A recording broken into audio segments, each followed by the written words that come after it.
Bonjour à tous, je vous invite à vous asseoir. On va démarrer ce moment d'inauguration et la table ronde, qui sera suivie d'une table ronde. Donc, je vais passer la parole à Pierre-Louis François, qui est le président d'Interclimat, et qui va vous dire quelques mots d'accueil. Le micro est... Il marche, il fonctionne. Bien, bonjour mesdames, bonjour messieurs. Donc, je suis très heureux de vous accueillir pour cette édition 2024 du Mondial du bâtiment et d'Interclimat. Quelques mots sur cette édition 2024. D'abord, elle est très semblable à celle de 2022, d'il y a 2 ans.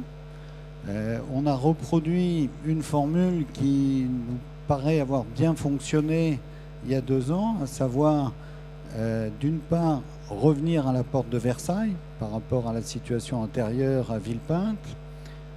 D'autre part, limiter la taille des stands, avoir un système plus compact.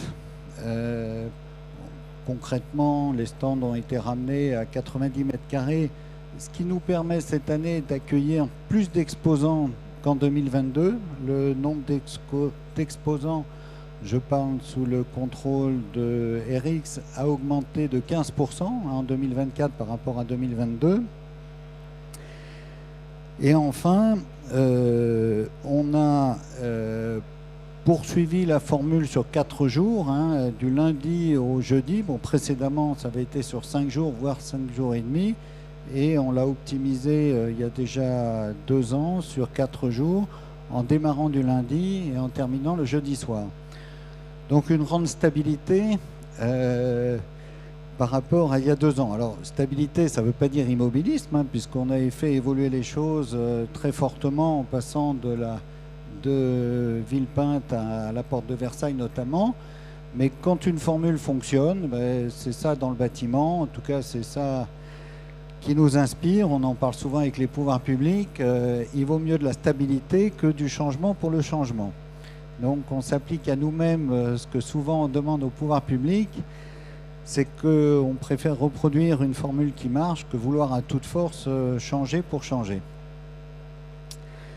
Alors, il y aura beaucoup de conférences cette semaine. Je parle sous le contrôle de Camille Bordelais, la nouvelle déléguée d'Uniclimat, pour ceux qui ne la connaissent pas, qui a remplacé Jean-Paul Ouin, qui est parti à la retraite. Donc plus de 70 conférences vont se tenir pendant ces 4 jours, à la fois au sein de la filière et pour certaines d'entre elles avec les pouvoirs publics. Nous avons créé une nouvelle zone tertiaire qui est notamment dans la partie sud, ou plutôt nord, pardon, de l'autre côté du salon. Nous avons invité des installateurs avec des systèmes de cars et de trains. C'était la première fois que cette organisation avait été mise en place en 2022 avec succès. Donc on l'a reproduite là aussi. Et ceci avec tous nos partenaires historiques et bien présents, la CAPEB, la FFB, l'AFPAC, la ICVF,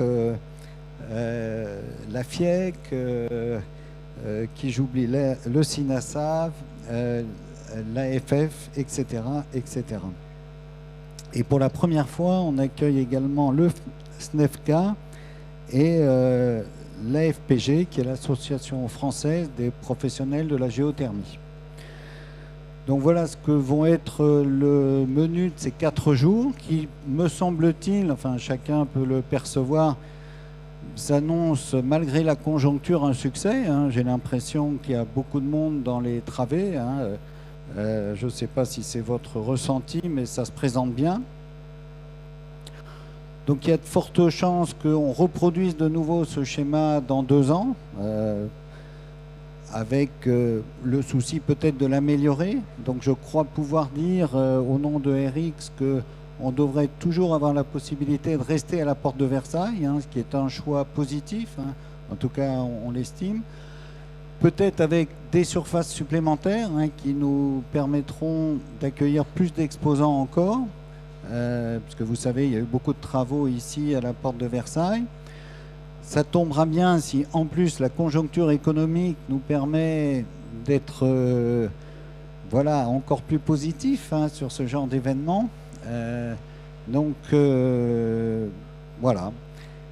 Donc merci d'être présent aujourd'hui. Merci pour tous les exposants qui ont fait l'effort malgré la conjoncture de venir.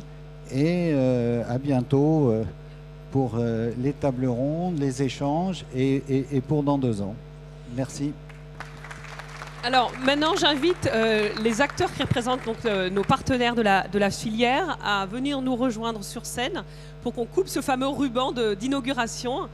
Et donc Pierre-Louis, on doit vous donner un ciseau et un ruban.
Alors, merci à tous.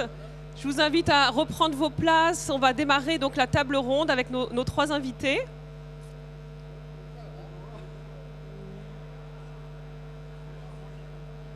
Voilà, Olivier.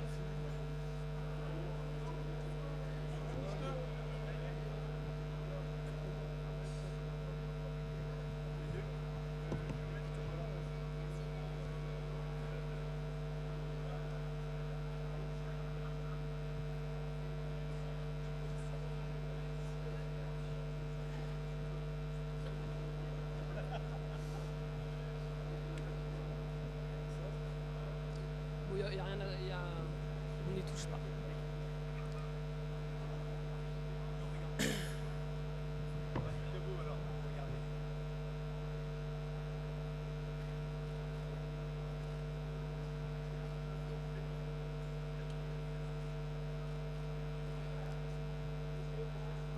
Allez, on finit les photos. Super, merci beaucoup.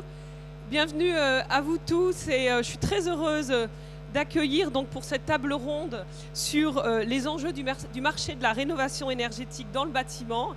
Et donc nous avons le plaisir d'accueillir Olivier Saleron, président de la FFB, José Préto, président de Coedis, donc qui représente les grossistes, et Stanislas Lacroix, président d'Uniclimat, donc la partie fabricant, voilà, de génie climatique. Donc aujourd'hui, avec vous, on va essayer de faire un état des lieux de ce marché qui est plus que chahuté, on le sait tous ici, et que vous puissiez nous dire voilà, concrètement ce que ça veut dire pour vos entreprises. Et je propose, Olivier, qu'on démarre par vous.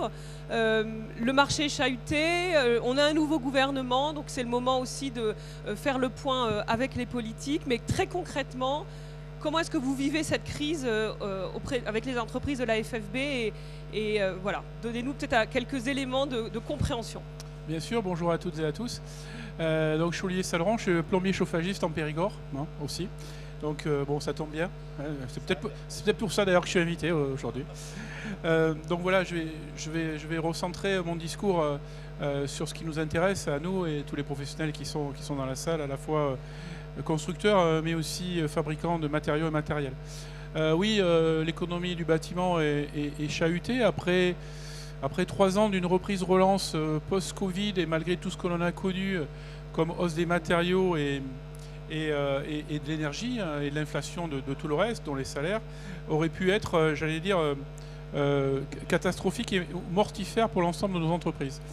Nous avons survécu en grande partie et il faut le dire, avec ce que nous avons pu obtenir, nous, par rapport au gouvernement de l'époque, c'est-à-dire il y a un peu plus de 2 ans aujourd'hui, Jean Castex, des mesures nous ont favorisés, à la fois dans la construction neuve, c'est-à-dire le prêt à taux zéro qui avait été repoussé de 2 ans, le Pinel qui avait été repoussé 3 ans à l'époque, et puis un travail sur la rénovation énergétique. Donc le neuf, bien évidemment, ça nous concerne parce qu'on installe tout ce qu'il y a dans les logements neufs, dans les constructions neuves sur la maison individuelle ou le collectif, et le collectif social, mais aussi sur la rénovation énergétique avec la mise en place, c'était pas si longtemps que ça, c'était en 2020, de MaPrimeRénov'.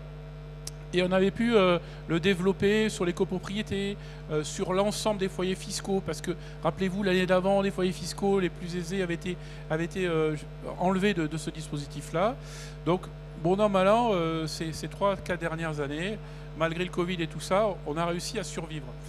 Vous m'entendez, en revanche, depuis maintenant pratiquement 2 ans, alerter les pouvoirs publics sur la construction neuve, puisqu'on le sait, le bâtiment c'est un temps long, c'est un paquebot, une fois qu'il est stoppé par des mesures à l'époque, et tout ce qui s'est enchaîné, pas de permis de construire, pas de construction neuve 2-3 ans après, et aujourd'hui on est en plein dedans. Donc malheureusement, les prévisions de la Fédération du bâtiment, qui étaient que dès